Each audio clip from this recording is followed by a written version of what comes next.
Hello guys and welcome back into a new brand video. In today's tutorial, I'm going to show you how to disable GitHub Copilot suggestions. So make sure to watch the video to the end and follow these simple steps. So basically all you need to do now is just to go to your VS Code so we can start disabling some features of GitHub Copilot. So here, if we go to VS Code, you will find this. Either you are having already some project that is open, etc. And to disable your GitHub Copilot, all you will need to do is just to go to extension, and from there you will need just to search for the GitHub Copilot. And either you can disable totally your GitHub Copilot, and as you can see, I won't start seeing it.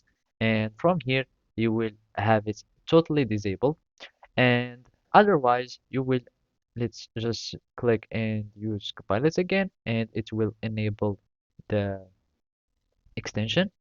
And basically let's just retry, and now it is enabled and it will start working. Now if you want to just disable the suggestions, we will be needing just to click on the icon or the Copilot icon, and from here you will find this view.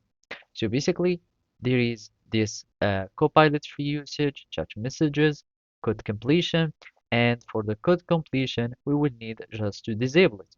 And as you can see, it will be disabled for all the files, and make sure that this checkbox is unchecked, and now your suggestions will be disabled, and the code completion will be disabled too.